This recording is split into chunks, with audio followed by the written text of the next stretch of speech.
ஒரு குட்டி கதை கேட்கலாமா? ஒரு ராஜா அமைச்சரை கூப்பிட்டு மந்திரியாரே கடவுளுக்கு உருவம் இல்லைன்னு சொல்றாங்க. ஆனா ஒவ்வொருத்தரும் ஒவ்வொரு பேரை வச்சு அதுக்கு ஒரு உருவமும் வச்சு கும்பிடுறாங்க.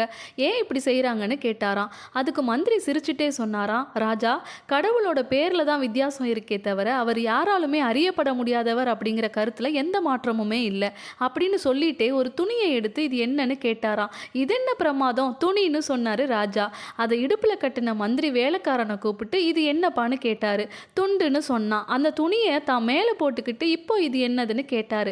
அங்கவஸ்திரம்னு சொன்னான். அதையே தரையில விரிச்சு இப்போ இது என்னதுன்னு கேட்க படுக்கை விரிப்புன்னு சொன்னான் வேலைக்காரன்.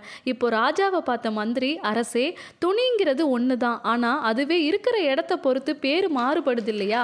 அதே மாதிரி தான் கடவுளும் அவங்களுக்கு விருப்பமான வடிவமும் பேரும் வச்சு கும்பிடுறாங்க. பொருள் ஒன்று தான், வடிவம் தான் வேறன்னு சொன்னாராம். புரிஞ்சுக்கிட்ட ராஜா அமைச்சரை கூப்பிட்டு பாராட்டினாராம்.